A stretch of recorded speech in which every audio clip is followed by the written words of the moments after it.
पूर्वक माता मेरी नई शान में है, तुम यहाँ का हाल बयां करो कि तुम मात्र घात के हाल में है। बेटा, देखो, सफर की दुकान पर धीरे-धीरे सब मालूम हो जाएगा। माता जी, मेरी थकान पिताजी के दर्शन मात्र से ही दूर हो जाएगी। बेटा, पहले तू थोड़ा खा पी लो, फिर धीरे-धीरे सब मालूम हो जाएगा।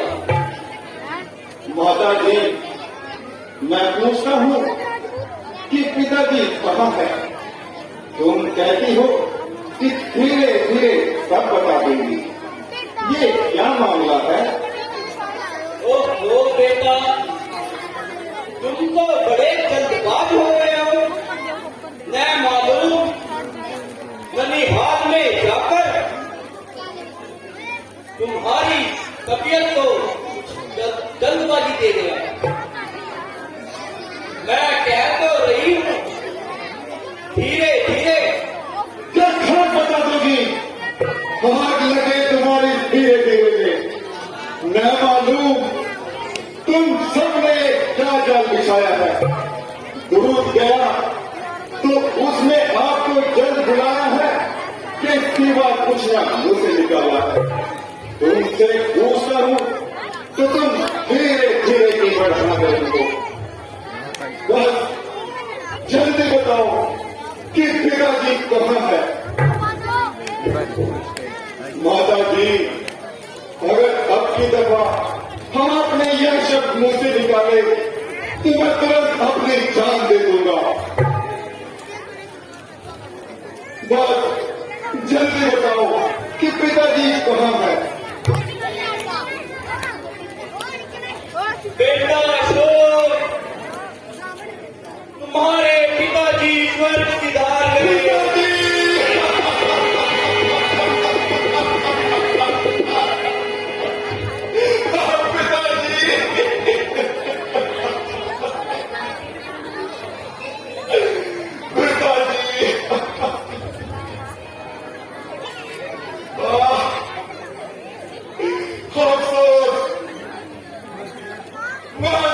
समय में भी उनकी सेवा न कर सका। भाई राम, तुम्हारा लक्ष्मण ही भाग्यवान थे जिनके हाथों में पिताजी ने प्राण त्यागे।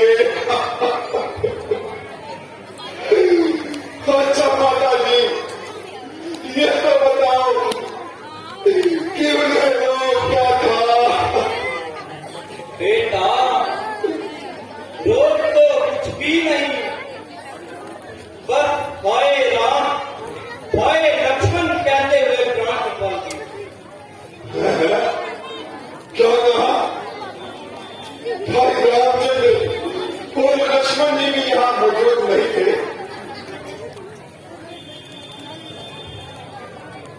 हाँ बेटा, वह तो पहले ही वन को चले गए। उनकी जुदाई में तो महाराज ने प्राण त्याग दिए। और बेटा, तुम्हें तो बिल्कुल याद तक नहीं किया। हाय हाय,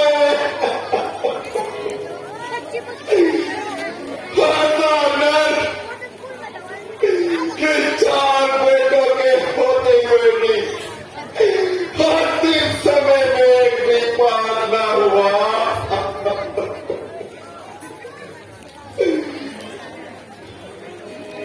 भाई रामचंद्र ने ऐसा कौन सा गुनाह किया जब वन में जाने को विवश हुए?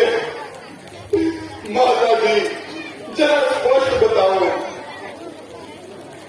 बेटा, बेटा, असल बात तो ये है कि महाराज ने रामचंद्र को राज तिलक देने की तैयारी की थी।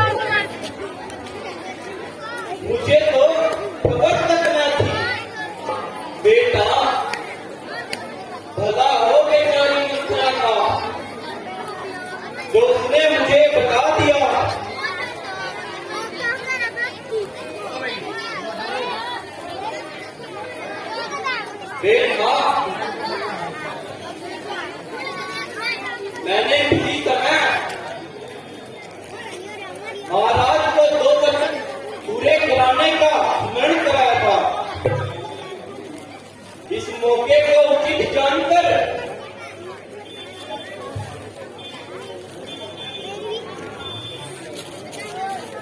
दोनों वचन पूरे कराने के लिए महाराज को मजबूर किया, अर्थात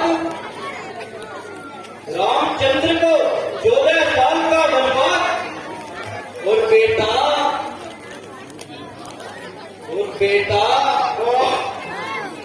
तुम्हारे लिए राज तिलक। यद्यपि महाराज ने मुझे टालने की बहुत कोशिश की, परंतु मैं अपने दृढ़ पर अड़ी रही।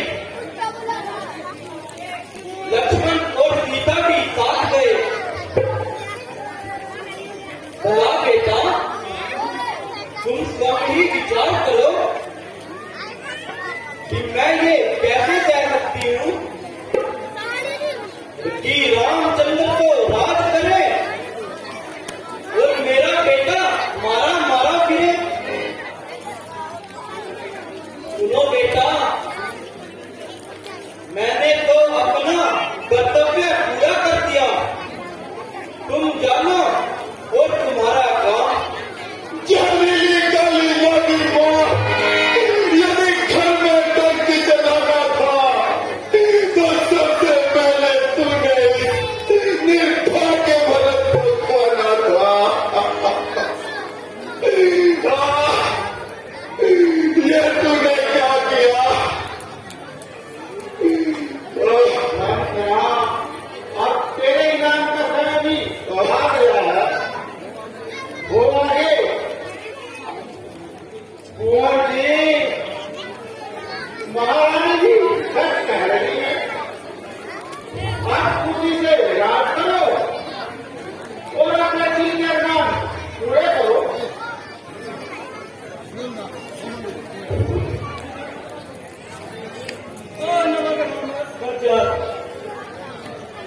यह सब तेरी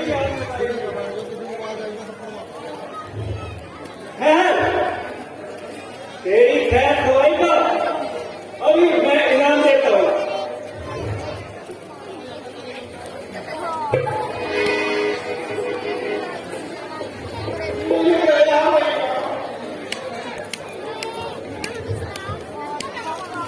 भाई करो, जो कुछ होना था सो हो गया।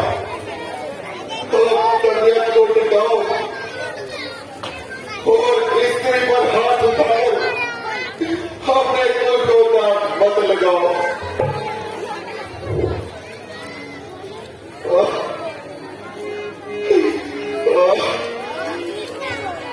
हाय बूढ़ी किस्मत हमारी, हाय बूढ़ी किस्मत हमारी, हाय बूढ़ी किस्मत हमारी, हाय बूढ़ी किस्मत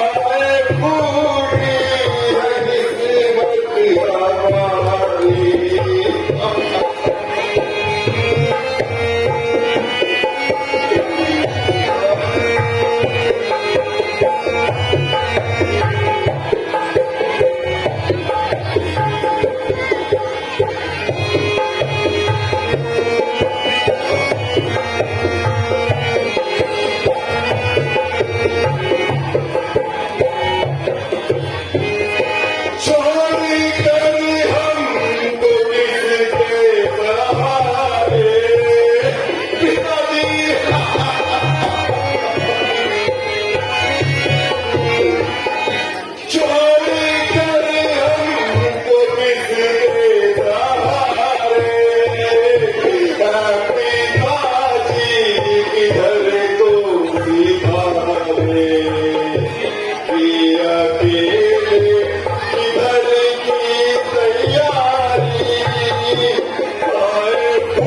मुझे तेरा बेटा कहने में सरकार है।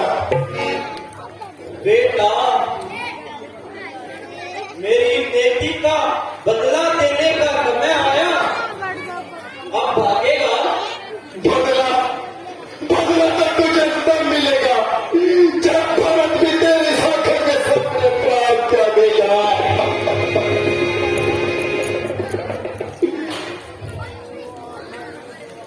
भरत, ये कैसा बेहुदा मजाक है?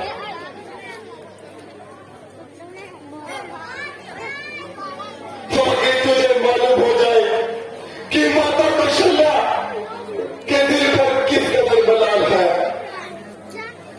बेटा, जरा मेरी तरफ देख। मैंने तेरे कदर खून पसीना बहाया। मैं तुझे बार बार कह चुका कि मुझे बेटा कहकर मेरे कलम करने का मत लगा, तो फिर क्यों बार बार मेरी छाती जला रही है।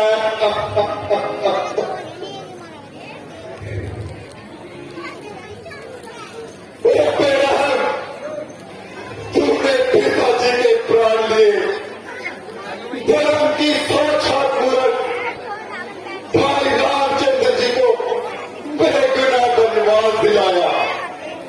सीता जी जैसी सतवन की पतिव्रता भावत का सब कुछ छीन लिया।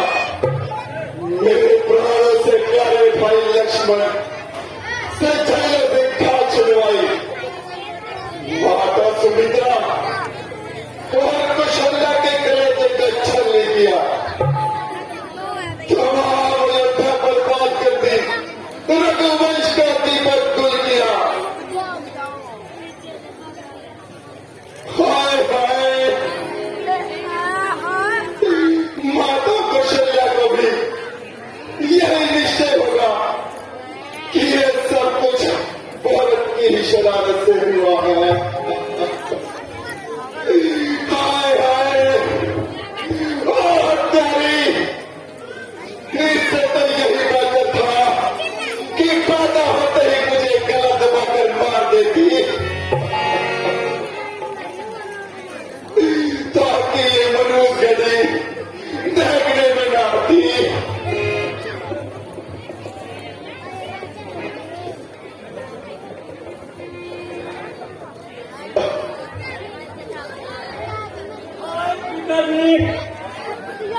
तुम्हारे लिए तो रामचंद्र मैं उपस्थित हूँ।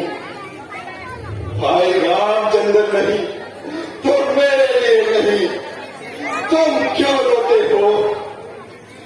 भाई सब्र करो, चलो उस दुखियारी मुसीबत की मारी माता को शैया और सुमित्रा जी की खबर लो।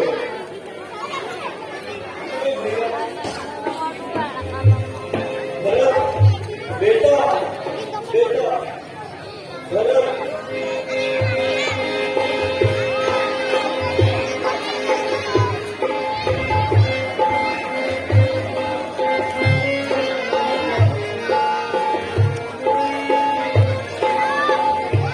हमसे मत पूछो कैसे